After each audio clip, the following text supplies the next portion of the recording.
Quanto tempo que foi ali com o Ministério? Com o Ministério foram 6 anos. Nossa, 6 anos intensos. Bem né? intensos, né? Porque eu via o quanto a agenda era intensa. Era bem né? puxado né? mesmo. Não parava, não é? Como que foi toda essa sua experiência, assim?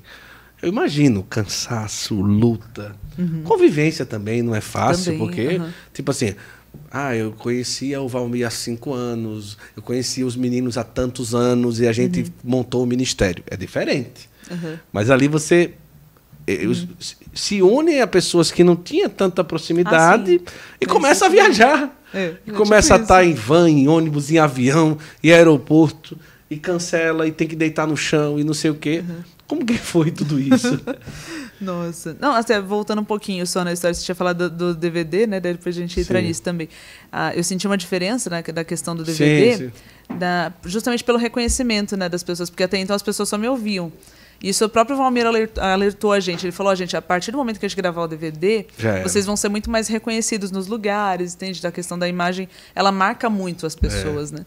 E a partir dali, realmente, as pessoas começaram a me conhecer um pouco mais. Então, isso aumenta também a nossa responsabilidade, né, em relação a tudo, né? Agora, dessa convivência de ministério, fica parecendo uma família, né? Porque daí você convive, é bem aquilo que a gente estava conversando esses dias, né? É 95%, você falou?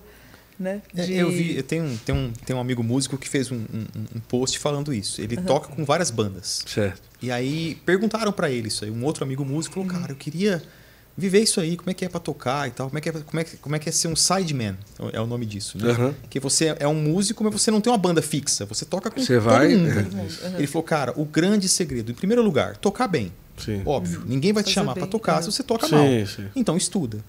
Segundo lugar, seja uma pessoa de boa convivência. Isso. Porque é o seguinte, o show, ele dura ali 1 hora, 1 hora e meia, 2 horas. Depois isso é o show. Mas para chegar nisso, teve uma viagem. Você teve uma van até o aeroporto, lá que seja, ou teve o avião, ou teve o barco, até barco a gente andou. Enfim, então tem toda uma convivência ali que é aquela, 95% é convivência e 5% é o profissional, é você com o seu instrumento executando aquilo que você foi chamado para fazer. É verdade. Então é necessário você ser uma pessoa seja uma pessoa de alguém que agrade, né, digamos assim. Não fica aquele cara polêmico, aquela coisa, ou chato demais, ou também muito quietão, ou muito... Você tem que ser um meio termo ali que agrade a galera, porque precisa ter esse balanço. Equilíbrio, né? E nesses 6 anos você teve essa facilidade de convivência? Como que na medida do possível. Era muito tímida, mas na minha, né? Fui tentando. E até ali, você era a única mulher até. Então, tinha muitas a Gláucia vezes. também. A Gláucia, a que viajava, a coordenadora que viajava. Então, a gente era o clube da Luluzinha, só eu e ela ali. E os meninos da banda. Mas eu sempre me dei bem, assim, com os homens também. Na minha escola também, minha turma era praticamente só de homens. Sim. Ali no ensino médio, né? E Deus me deu vários filhos homens. Sim, também. já está acostumado. Sempre me dei bem, assim, com eles. Os homens são muito simples de lidar, né? Muito tranquilos. Sim. Então, era bem legal, assim, essa convivência. A gente se divertia demais, a gente ria demais também. Então, a gente se zoava bastante, mutuamente. Então, eu fui saindo até um pouco daquela timidez toda ali naquele começo e aprendendo a lidar com cada um. Né? E eu acredito que tinha mês que vocês faziam mais de 10 shows, não tinha? Não sei se chegava a tudo isso, porque daí no começo o que acontecia, a gente também tinha os nossos trabalhos paralelos. Tá. Então, não era dedicação total. Foi mais nos meus tempos mais finais ali de ministério, no final desses 6 anos, que a gente estava vivendo mais do ministério, né? Mas no começo, então, a gente tinha nosso trabalho de segunda a sexta. Sério mesmo? Aí tinha que viajar no final de semana. Eu lembro que quando você foi lá para Juazeiro, eu lembro que você ainda dava aula. Sim. Então, dava aula. Que ano foi canto. aquele, por exemplo, filho, ali? Se você ainda vai lembrar? 19? Eu entrei... Não, 19 agora, não. 14 foi Padre Reginaldo, a gente levou... 2009, foi antes, a gente já tinha casado. Em 2009. 2009. Então, a gente tinha lançado o DVD em 2008. A gente lançou no finalzinho de 2008, perto do Natal. Porque, a gente devia estar divulgando. Por isso que eu disse que lá foi o da... Porque o DVD é o da Zinha, não é isso? Isso. Eu lembro que ali estava no auge ali. Foi, que a gente gravou muitas músicas já antigas e lançamos algumas novas também. Isso eu lembro que até uma brincadeira que eu vou fazer agora, viu? Espere, eu vou fazer, depois que eu falar aqui, eu vou fazer uma brincadeira. E daí, eu lembro que você falava que dava aula. Eu disse, mas como que dá aula? Meu Deus do céu. Então, eu ia me assim, equilibrando, né? Equilibrando os pratos que a gente fala também. Imagina que coisa, né? Final de semana eu tava lá e durante a semana dava aula. Sim, eu até me formei em pedagogia nesse meio tempo. Eu fiz faculdade ali de 2005 até 2007, final de 2007. Sim. Aí, em 2009, foi que eu trabalhei numa escola. Então, só que foi um tempo muito puxado, que eu trabalhava de segunda a sexta na escola.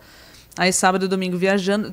Aí eu fui ver como estava difícil de lidar, de conciliar tudo aquilo. Que eu falei, meu Deus, não dava tempo de eu fazer meus planos de aula direitinho. As outras professoras chegavam, né, com tudo arrumadinho, sabe, com caneta colorida. E eu no avião fazendo negócio garranchado. Tipo, ai, meu Deus, o que eu vou passar para as crianças? Tipo, não, o único plano que tinha era o plano de voo. Eu chegava estrupiado, cansado no domingo. Meu Deus, amanhã eu tenho que acordar 5 da manhã. Amanhã para dar aula. E era menino pequeno? Era criança de 3 e 4 anos. Era bem puxado, assim. Daí chegou um momento que eu tava tão estressada. Até o Valmir olhou pra mim e falou, Fatinha, acho que essa escola não tá te fazendo bem. Eu falei, é mesmo, eu vou sair dessa escola, não tô aguentando mais. E aí depois você ficou mais dedicação assim, né, para o ministério. Então foi a época que eu discerni, assim, pelos fatos, né? Tem coisa que Deus não precisa falar na palavra, falar pelo profeta. Tipo assim, Deus fala pelo fato, fala, sai dessa escola, pelo amor de Deus. Porque até minha voz também tava sofrendo, né? Todo dia, por mais que você se prepare, por mais que você tente não se esforçar, mas é puxado, né? E levava muito serviço para casa. Então eu falei, não, agora realmente eu preciso decidir. Daí eu tinha feito a faculdade de pedagogia mais por uma precaução, porque eu pensava, essa música não der certo na minha vida, então eu tenho uma segunda opção. Só que isso foi antes de eu entrar no ministério também, que eu comecei. Eu comecei no começo de 2005, a faculdade, eu entrei no ministério no final de 2005. Eu nem imaginava a reviravolta que ia ser, né, na minha vida. E daí eu fiz e falei, deixa eu fazer essa experiência, né, de trabalhar na escola. Só que eu vi que realmente ia ser difícil de conciliar. E a música acabou sendo realmente o melhor caminho. Eu fui ver que o meu dom tá muito mais para essa área, né? Muito Tudo bem mais. Com as crianças, mas... Né? Criancinhas, desculpem, mas nada contra vocês. Tipo assim, hoje eu cuido dos meus filhos. Em casa. Hoje eu cuido dos meus filhos. Minha creche lá em casa. Creche da Fátima.